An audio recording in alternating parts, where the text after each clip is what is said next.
either hire me to be the lead financial guy or out I go, because Dwayne had other skills. He had IT.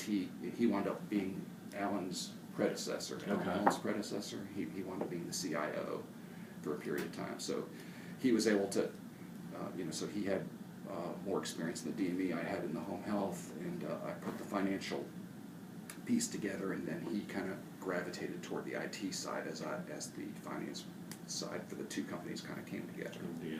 And then we just wound up being best of friends and working well together and that kind of thing. So that's how I wound up at Advanced Home Care in my late 20s, early 30s. And then as the company grew, and I passed the CPA exam in 1992, so I never went back to get my master's or anything. A lot of my peers here on the senior leadership team have a master's degree. I went the CPA route, and passed that in 92. And then as the company got bigger and bigger and bigger and I got more experience, I kind of rode the wave. So that's how I got here, and I'm still here. Great. So just a few questions about you outside of work. Kind of off the wall questions. All right. Hopefully they're questions people don't normally ask you. If you had a $1,000 gift card, what store would you spend it at? Any store you wanted to. $1,000 gift card. I would find some way to bless my wife with that money, so we'd probably go to something, something to put in the house or something like that. So it would be furniture or stuff that she wants. I know she wants for the house and stuff like that. So I've learned over time, being married 34 years, that when the wife's happy, I'm happy. Happy wife, happy life. Exactly. So I would find a way to bless Lynn. What excites you? What's exciting to you? I like change. I'm excited by change and success. We've had our ups and downs as a company, but I love what I do every day. I get excited about, because it's always different. The financial reporting and how Advanced Home Care is doing. I feel like I'm kind of the lead journalist for Advanced Home Care, because the numbers come out to tell how the company is doing it, whether I'm reporting to the board of directors or my peers in the senior leadership or the entire employee base. When we're reporting how we're doing from an employee bonus perspective or whatever, it's kind of like being a sports journalist. How's the team doing? Are we making the playoffs? Are we doing so I kind of, in my mind, I'm combining the excitement of being in sports with reporting the numbers and how the company is doing. So if you ever read any of my write-ups or my emails, you might find a little flavor to it, like I'm trying to have a deep desire to be employed by ESPN or something. Right. I kind of report the company's financial performance kind of like a sports writer would on how a team is doing. You might notice that's subtle, based on some of the words I use and the phrases and cliches and things like that. But that's what excites me, is to report on how the company's doing it, and then whether the company's doing really well or really bad, being able to identify why, and if it's not doing well, what can we do to improve it, or what it's one thing to just report and say, we're doing well, we're doing terrible, someone fix it, as opposed to, this is why we're doing bad, and if we jump on this, we can turn it around. Right.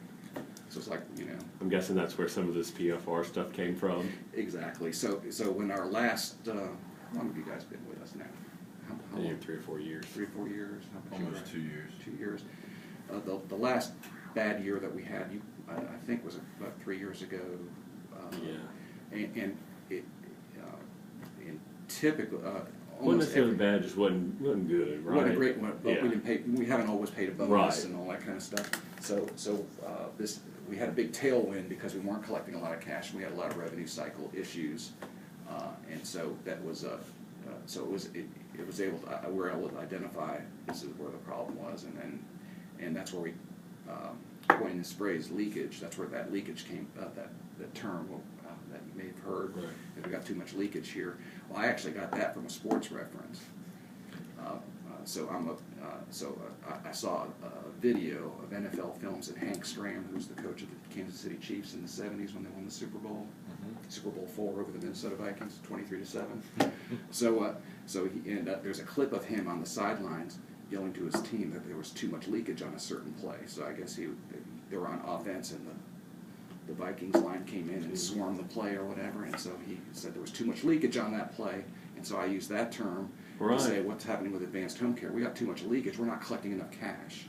We're billing a lot of stuff, but it's not coming in, and we're constantly missing the cash goal now. We got a headwind, and that was dragging the whole financial performance down. Right. So that's what came to me, and then we came up with this diagram of that. You may have seen the PowerPoint that we have with the firemen with the hose and the leaks in the hose and trying to fill the pail with cash, and we have leaks in the pail and in the hose and all that kind of stuff. So this whole concept of leakage on the cash side, came from Super Bowl IV, in case you want to remember where it came from.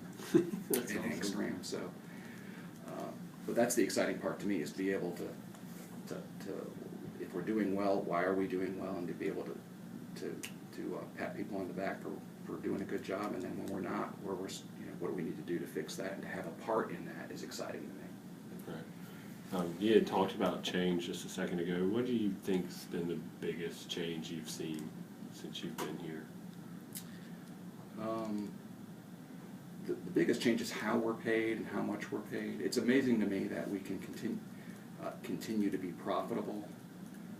When I mean profitable, we don't make a ton of money anymore. The margins are getting slimmer and slimmer, but the fact that we're able to be successful financially and to make a decent margin, given the sheer amount of the reimbursement cuts we've had to absorb from all the healthcare reform and the Medicare cuts and the Medicaid cuts, and then the insurance companies follow suit, pay us less and less and less. It's a different world when we used to get paid $300 a month for an oxygen patient to today, where it's less than $100. Right. And to be able to do that and adapt and change the way we do business to still be able to be profitable in spite of all these cuts. That's just one example of hundreds of cuts I've seen in the last 25 years that have been, and some of them really significant. $3 or $4 million cuts at one time. Right. And to be able to still, that's the biggest change that I see is how we're getting paid and how much we're getting paid, and then we have to adapt and change the way we do business. Right. And there's always stuff changing, and the fact that we do it all. We do pharmacy, home health, HME. In one of those lines, there's always change going on, like right now. Oh yeah, because I'm on the sales team. We're looking a lot more at trying to sell more infusion, of course. Right. To adapt to that. Right, and so something could change in 2 or 3 years, and all of a sudden infusion is not the way to go. We need more home health or more HME. Right. Things can shift, and then we'll shift our focus. Right. But it's never the same. It's never boring. Do you think there's ever going to come a tipping point on that idea of being able to still turn a profit? I still think, in terms of, I don't see a tipping point, Houston, in terms of us not being profitable anymore, because I still think what we do, there's such a demand for what we do, and we're such a low-cost alternative in the whole healthcare scheme. It's still cheaper to take care of a patient in their home, and people want to be taken care of in their home. The demand will be there, and as the margins get slimmer and the cuts keep coming, there'll be fewer and fewer competitors out there. And the biggest change that's going to happen is how we get paid. We'll stop getting paid. This fee-for-service model will go away, and pretty soon all the money's going to flow to these central entities, accountable care organizations, and we'll be paid a different way. We may be paid to take care of these hundreds of thousands patients and just get paid X amount a month per patient, and we have to figure out how we get all that's going to change and be very different. But the demand for our services will be there, so a few companies will survive. There'll be fewer companies doing what we do, but I think we're in better position than most to survive because of our affiliation with our owner hospitals and our in the not-for-profit status. We have so much going for us as a company. I'm very bullish on us being able to survive.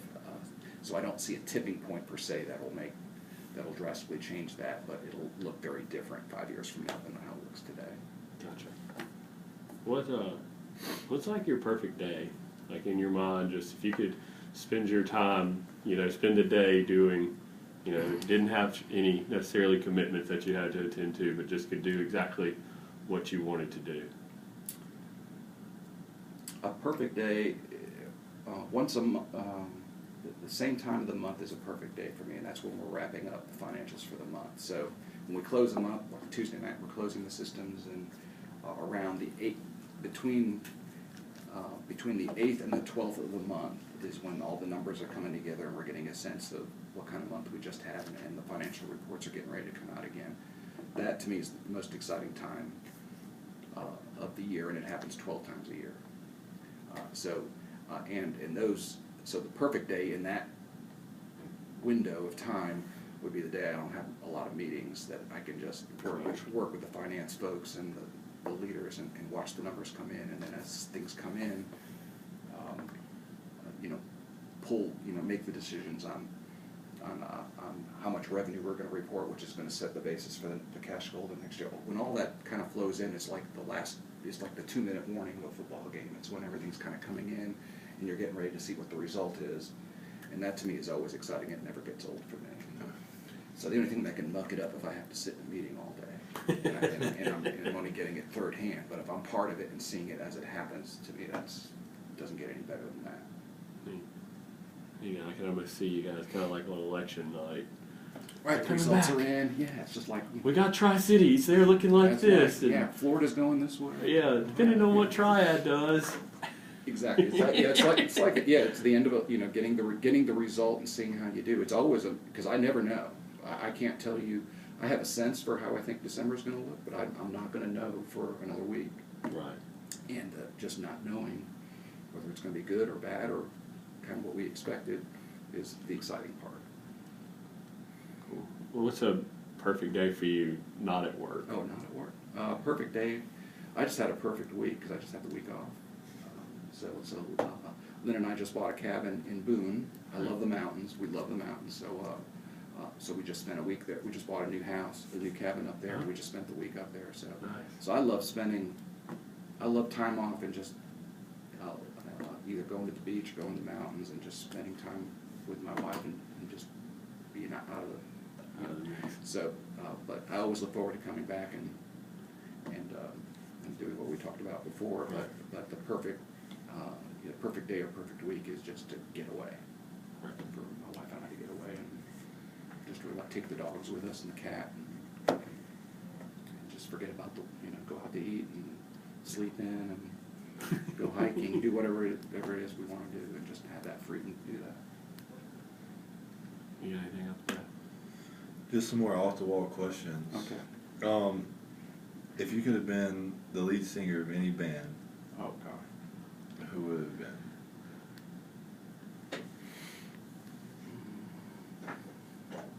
Pink Floyd, Yeah. because it's a little off the beat. It's a little off the wall.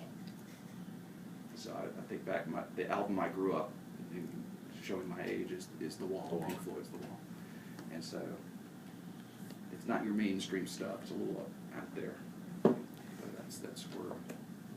So I don't know how else to answer that question. It isn't off the wall. Yeah, it really is. That's a good one. Yeah. You get used to the same old questions, Yeah, that one I wasn't expecting. I wasn't prepared for that. Who's been kind of the most influential person in your life? Oh, that's a good question. I would say my father was the most influential person in my life. I mean, he passed away a couple years ago, about a little over 5 years ago. But my father wasn't an accountant or anything, but so I got my perspective on being a husband and a father and having a good marriage from my dad. He set the example there. My parents were married over 50 years, and he treated my wife like she was queen, and so that's